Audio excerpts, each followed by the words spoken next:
નમસ્કાર, આપ જોઈ રહ્યા છો ન્યૂઝ 18 સ્પેશિયલ, જેની સાથે આપની સમક્ષ હું છું પ્રીતિ તિવારી।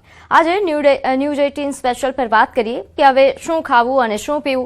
અમારો આ અહેવાલ જોઈને તમે પણ પૂછો આ સવાલ, કારણ કે તમે વિચારતા થઈ જશો કે કઈ વસ્તુ પર વિશ્વાસ કરવો, કેમ કે દવા પણ નકલી, પનીર પણ નકલી, દારૂબંધીના જે રાજ્યમાં દાવાઓ થઈ રહ્યા છે એ પણ નકલી, રાજ્યમાં વેચાતું દારૂ પણ નકલી, નકલીનું નેટવર્ક નેસ્તે નાબૂદ થવાની જગ્યાએ હવે વધુ ફૂલી ફાલી રહ્યું છે।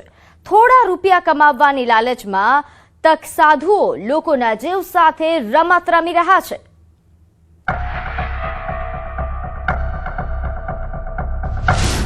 ફરી નકલીના સોદાગરો બેફામ,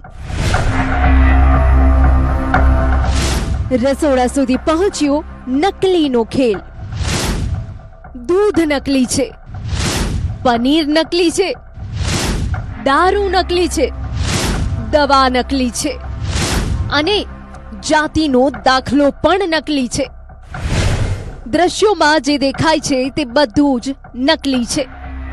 રાજ્યમાં ફરી એકવાર નકલીના સોદાગરો બેફામ બન્યા છે અને આ સોદાગરો તમારા રસોડા સુધી આ વસ્તુઓને પહોંચાડી રહ્યા છે। હવે તો હદ થઈ ગઈ છે, દવા પણ નકલી આવતી થઈ છે, એટલે આવી દવા લઈને સાજા થવાની પણ કોઈ ગેરંટી નહીં। હવે આમાં નક્કી કેવી રીતે કરવું કે શું અસલી છે અને શું નકલી છે, કારણ કે કેટલાક લેભાગુ તત્વો વધુ કમાઈ લેવાની લાલચમાં બજારમાં નકલી માલ પધરાવી રહ્યા છે। પહેલી નજરે જોવામાં અદ્દલ અસલી લાગશે, પણ ભરમાતા નહીં, કારણ કે રાજ્યમાં ઠેક ઠેકાણે એવી ફેક્ટરીઓ ધમધમી રહી છે જે તમને લલચાવશે, ઓછા પૈસામાં અસલી માલની લોભામણી જાહેરાતો કરશે, પણ જો તમે તેના ઝાંસામાં આવી ગયા તો ગયા સમજો। આ ઘટનાઓ જો જે સવાલ કરી રહ્યા છે કે તમારા રસોડા સુધી આવતો સામાન, તમે જે વસ્તુ પેટમાં પધરાવો છો તે વસ્તુ નકલી તો નથી ને? આવો એટલા માટે કહી રહ્યા છીએ કેમ કે રાજ્યના ગામડાઓ હોય કે શહેરો, નકલીનો પગપેસારો એટલો થયો છે કે રાજ્ય હવે નકલી વસ્તુઓનું હબ બની ગયું છે। ખાવા પીવાની વસ્તુઓથી લઈ દવા અને દારૂ પણ નકલી પકડાઈ રહ્યો છે। પૈસાના પૂજારીઓ લોકોના આરોગ્ય સાથે ચેડા કરતા પકડાયા છે। આજે નકલીના એક એક સોદાગરોની પોલ ખુલશે। સૌરાષ્ટ્રવાસીઓ, દૂધ પીતા પહેલા સાવધાન। શું તમે નકલી દૂધ તો નથી પીતા ને?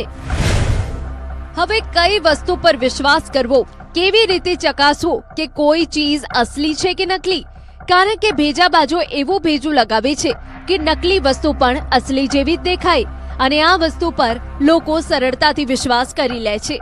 રાજકોટના ધોરાજીના કાથરોટા ગામમાં રોજબરોજ ઉપયોગમાં લેવાતા દૂધનો શંકાસ્પદ જથ્થો મળી આવ્યો છે। ફૂડ એન્ડ ડ્રગ્સ વિભાગ દ્વારા દરોડા પાડવામાં આવ્યા તો ભેળસેળયુક્ત દૂધના કૌભાંડનો પર્દાફાશ થયો। રોજ આ બનાવટી દૂધનો જથ્થો રાજકોટ સપ્લાય કરવામાં આવતો હતો। રોજ 700 થી 800 લીટર શંકાસ્પદ દૂધ રાજકોટમાં ઠાલવવામાં આવતું હતું। શંકાસ્પદ દૂધ ઝડપાતા આરોપી હવે લૂલો બચાવ કરતો જોવા મળી રહ્યો છે। દૂધમાં દૂધના પાવડરની ભેળસેળ કરી હોવાનો એકરાર કર્યો। પકડાયા બાદ બાકી વધેલા દૂધનો ઘરની પાછળ વોકડામાં નાશ કરી દીધો હોવાનો સ્વીકાર કર્યો। પ્લેટાના અંદરમાં જે નકલીનો ખેલ ચાલતો હતો, તો દૂધ છે તે દૂધ ડુપ્લિકેટ પકડવામાં આવ્યો હતો। સ્થાનિક પોલીસ, જે પાટણની પોલીસ દ્વારા રેડ કરવામાં તેને લઈને આપણે પેલા એના દ્રશ્યો બતાવ્યું। ન્યૂઝ 18 ટીમ પહોંચી છે કાથરોટા ગામે। આ દ્રશ્યો બતાવ્યું કે દ્રશ્યોમાં જોઈ શકો છો કે જે પાવડર છે તે પાવડર, તે અમૂલનો પાવડર, તેમાં ઉપયોગ દૂધમાં કરવામાં આવતો હતો અને ગત રાત્રે જે દૂધ પકડવાનો દૂધનો તે નાશ કરવામાં આવ્યો હતો। જે દૂધના અંદરમાં કઈ રીતે મિશ્રણ કરવામાં આવ્યું હતું, જે મશીન છે તે મશીન આપણે બતાવ્યું કે મશીનના જે દ્રશ્યો છે કે જે રીતે મશીન છે તે મશીનના અંદરમાં દૂધ છે તે ફિલ્ટર કરવામાં આવ્યું હતું, તેમાંથી બનાવીને રાજકોટ સપ્લાય કરવામાં આવતો। રાજકોટ ડેઈલી 800 થી 700 થી 800 લીટર રાજકોટ પહોંચાડવામાં આવતો। રાજકોટથી ગાડી આવતી હતી। આપણી સાથે અહીંના જે ભાવેશભાઈ છે તે ભાવેશભાઈ જોડે વાત કરવાનો પ્રયત્ન કરશો કે ભાવેશભાઈ, કઈ રીતે તમે આ દૂધ બનાવતા હતા, શું કહેશો? હું 200-300 લીટર દૂધ બનાવતો, બાકી દૂધ ભરતો અને 200-200 લીટર મારા ઘરના પચ્યું છે એનું દૂધ હતો, એનો રેડ કરવામાં આવતી। જે રાજકોટથી ગાડી તમે રાજકોટ જે માલ સપ્લાય કરતા હતા કે રોજનું કેટલું દૂધ વેચાણ કરતા હતા? 500 થી 800 લીટર નું કરતો। કેટલું મિક્સર કરતા હતા એમાં દૂધમાં? મિક્સર એમાંથી 200-300 લીટર। ને કેટલા સમયથી કરતા હતા? એ બસ 2-3 મહિનાથી અમે કરતા. કાલે જે ચોપડે જ નોંધાણું છે તમે જે તેલ પામોલીન વાપરતા હતા એવું છે, શું કહે કયું તેલ નહીં, વાપરતા? બીજું કોઈ હું વસ્તુ નાખતો નહીં. ને આ ડુપ્લિકેટ કરવાનું કારણ શું? દૂધની વધારે માંગ હતી, દૂધની લાવ થતી એટલે હું થોડા જ હતું દૂધ આમાં કરતો, અને બાકી હાનિકારક વસ્તુ હું કોઈ નાખતો નહીં. દૂધના પાવડર સાથે ફૂડ એન્ડ ડ્રગ્સ વિભાગે 1 લાખનો મુદ્દામાલ જપ્ત કર્યો છે. ફૂડ એન્ડ ડ્રગ્સ વિભાગે નકલી દૂધના અને તેની બનાવટમાં ઉપયોગ કરાતી વસ્તુઓના સેમ્પલ લઈ તેને વડોદરા લેબ ટેસ્ટમાં મોકલ્યા છે. 408 કિલો શંકાસ્પદ પનીર ઝડપાયું. ગુજરાતમાં પ્રતિબંધ લાગ્યો તો રાજસ્થાનથી મંગાવ્યું. ગુજરાત સરકાર દ્વારા હજુ 16 દિવસ પહેલા જ રાજ્યભરમાં એનાલોગ પનીરના વેચાણ પર સંપૂર્ણ પ્રતિબંધ લાદવામાં આવ્યો છે.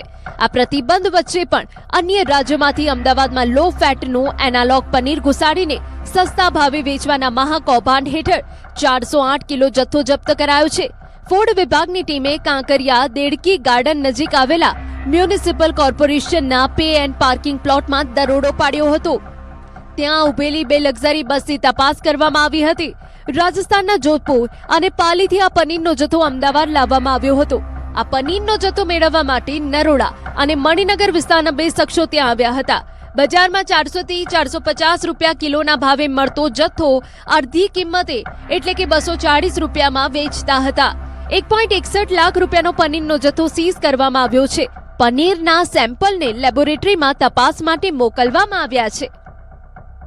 અરુણાચલ પ્રદેશના સિમ્બલ સાથે 2 લક્ઝરી વાન મણિનગરમાં દેડકી ગાર્ડન પાસે જે પાર્કિંગ છે ત્યાં જોવા મળેલી, અને બાતમીના આધારે જે અમને માહિતી મળી હતી કે એમાં પનીરનો જથ્થો સેલ કરવા માટે આવે છે તે સાચું જણાય. ત્યારબાદ વધુ તપાસ કરતા તેમાંથી પનીરનો જથ્થો મળેલ, અને એ પનીરનો જથ્થો લો ફેટ પનીર તરીકે અહીંયા વેચાણ માટે આવ્યું હતું. અને જે લોકો અહીંયા ખરીદવા આવ્યા હતા એમાં મણિનગરના એક ઇસમ હતા અને એક નરોડાના ઇસમ હતા જે ખરીદી માટે આવ્યા હતા.